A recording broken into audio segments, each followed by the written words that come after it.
fatty liver. Okay? I'll show you, madam. Okay? There you are. Well defined.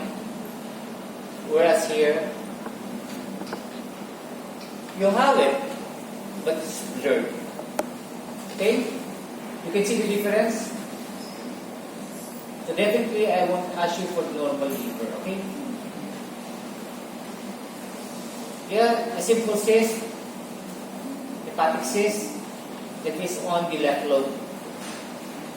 Okay? If I'm going to ask you this, just write hepatic cyst. Okay? There's no need for you to identify whether it's the right or the left. Here, if you have that hyperechoic oval or round nodule in the liver, the first that you would consider would be a hemangioma.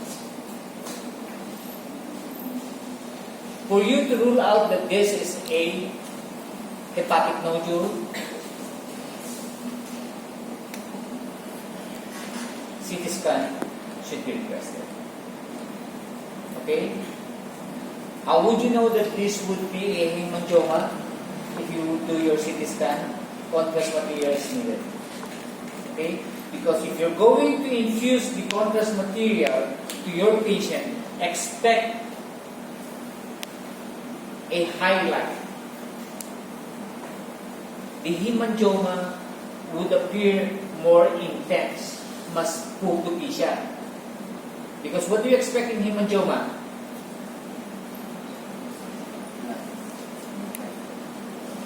There would be blood vessels.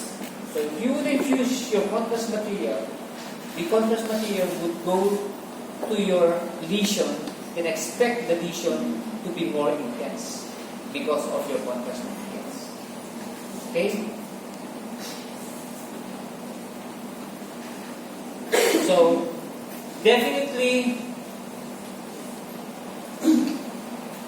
an example of liver metastasis.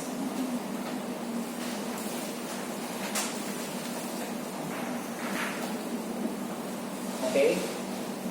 This one would be a different one. This is hypoechoic, black.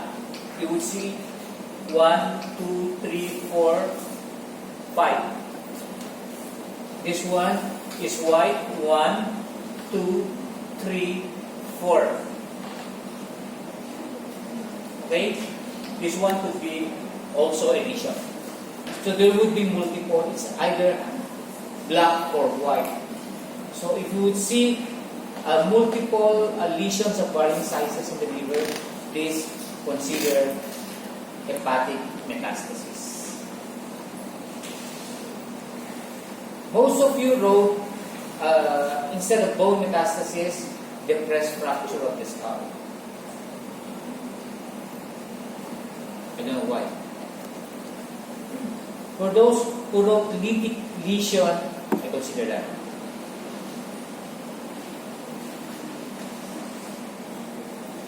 Okay? If it's metastasis, it could be solitary. If you catch at an early stage, it could be solitary. But I'll be showing you multiple lesions, okay? This one is the hydrated cyst.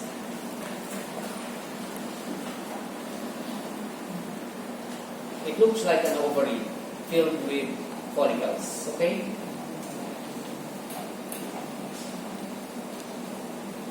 What will be the etiology of your hydrated cyst?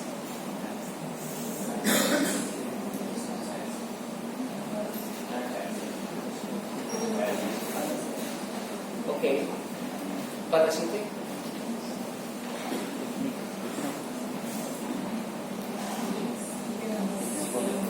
Echinococcus granulosus. That's correct. So, I'm going to ask you the etiology. Okay?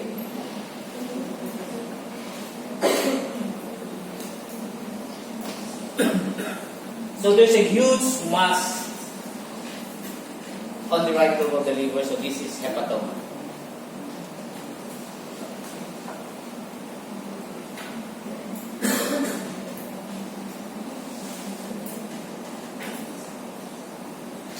What would be the contributory factor for this hepatoma?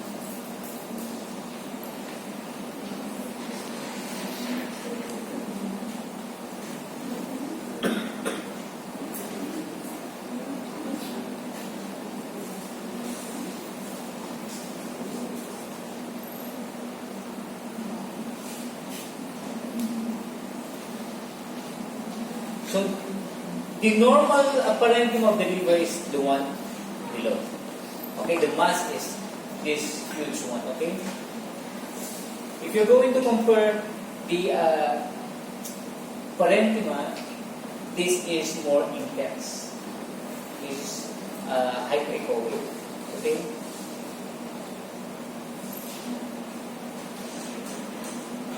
Then you could see the ascites.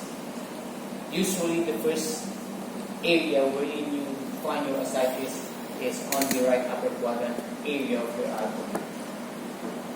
It could be seen mostly on the hepatorenal gland. Okay? So this is your liver, so that is the fluid above, so that is your ascites. Okay? Again, if I will ask you management for your ascites,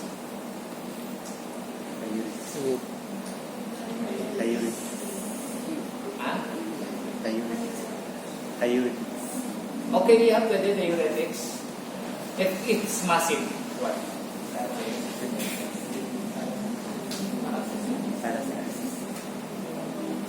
You're going to drain it. And you call that your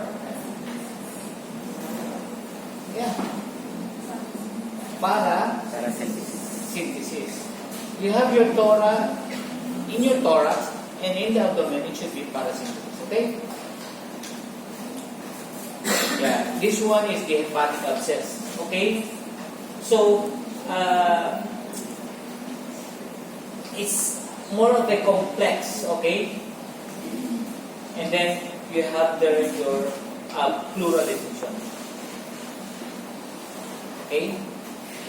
It was labeled right because of the location of your liver. Above your liver is your right lung. Okay? So management for hepatic abscess. Hepatic abscess.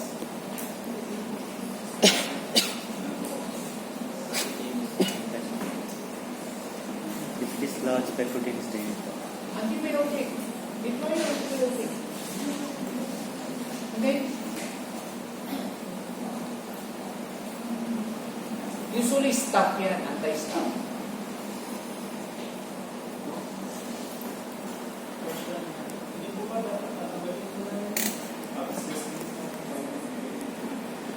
No. Internists would prefer to give antibiotic first. If the patient won't respond to your antibiotics at the time, we would refer the patient to surgery. Okay? Because if you belong to the surgery group, siyempre magagalit ka, wala man lang kayong ginawa, pinasa nyo kaagad dito. Always remember that. Do something before referring your patient. And please try to call before transferring your patient. Hindi yung punta ka na dun sa ward yung bahala sila, tatanggapin ka. Because most of the time, you would do that. Especially here sa CDMC, they would do that. Why? Ang dami niyong pasyente. Kaya nga, yung training nyo dito sa CDMC, hindi na quality eh. Because you don't need to see 100 cases of typhoid fever, 100 cases of dengue patient for you to learn how to diagnose and how to manage dengue and typhoid cases. Gawin mo yung word mapupulo. i-admit mo 20 cases of typhoid, ulit-ulit lang, drug of choice, chloramphenicol, yung sample makikita mo, enough na yun. Although, patient would come with different presentation, pero I don't think you need to see more than 100 cases. Kaya yung sinasabi ko sa inyo, you have to do something, otherwise mabibisit talaga yung pag-referral ninyo. Especially if they would ask the patient, anong ginawa sa inyo doon? Wala naman po, pinapunta naman po kami agad dito. Bobo naman ng doktor na yun. You would hear your co-doctors would tell that, bobo naman ang refer na agad dito. Why would they say that? Kasi pupunta yung pasyente, pakilan din yung pasyente pagdating sa surgery, OPD, pang 100 plus.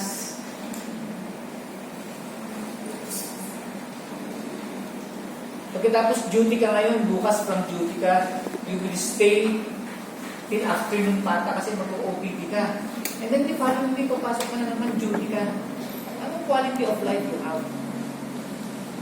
You haven't slept enough. Pagkatapos, pagdating mo na naman, mag-rounds kayo, bubultangin ka ng residente mo. After a week, sasabihin mo na sa parents mo, hindi na ako papasok. Why? Kasi nare-request ako, pinahiyaw ako ng teacher, feeling ko, wala akong kaalam-alam.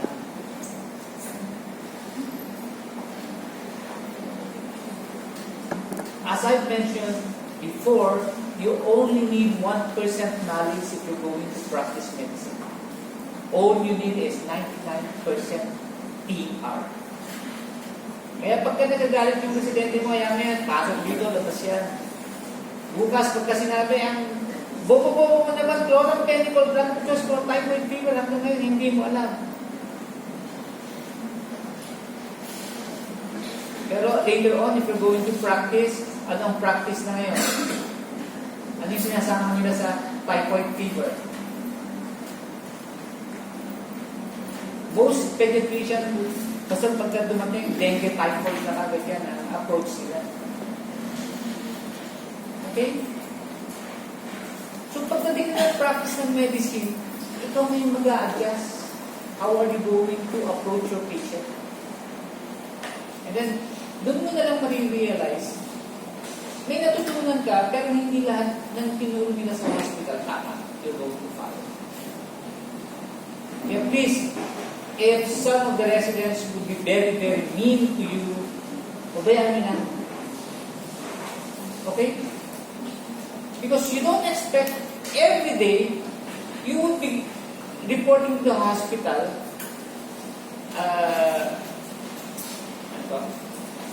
well prepared. Siguro sa first week okay pa eh. But on the second week, definitely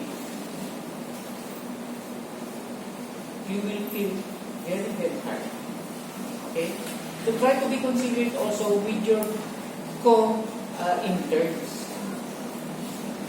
Kasi kung minsan, hindi lang naman yung problema sa hospital, yung pasyente yung problema niya. There might be family matters that will interfere. Okay? And mind you, in government hospitals, pagka namatay kayo ng pasyente, sisisihin ka. So there would be times na kayo mismo maglalabas ng sarili niyong pera kasi if you're going to ask your patient, they don't have the means to buy the proper medication.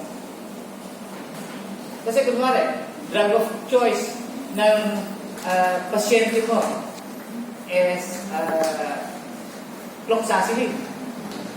Pero the only available drug at the pharmacy would be erythromycin. Natanong mo, pre-prescribe kita, bakit ganun? 2 days na, hindi pa rin nawawala yung fever. Parehas pa rin.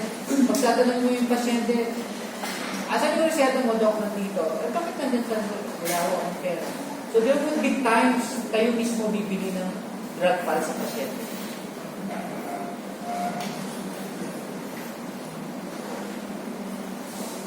So if you will have the chance to go to a private hospital during your internship, because you have no choice for your clerkship, right? Do you have choices for your clerkship? Wala. Kung ano yung program ng school, yun ang TPD, ayun yung susundin mo. Right? Everybody would go to Manila to rotate during your clerkship. Pero during your internship, you're going to apply to a private or government hospital. If there would be a chance for you to go to a private hospital, go to a private hospital.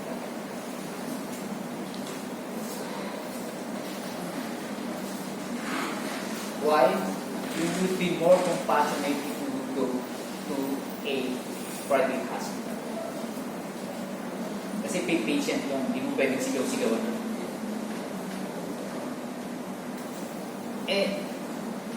I'm not saying that if you'll be having your internship at a private hospital,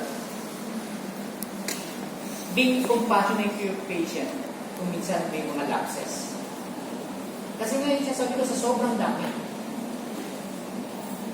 Bili mo, if you're going to take the history, kailan po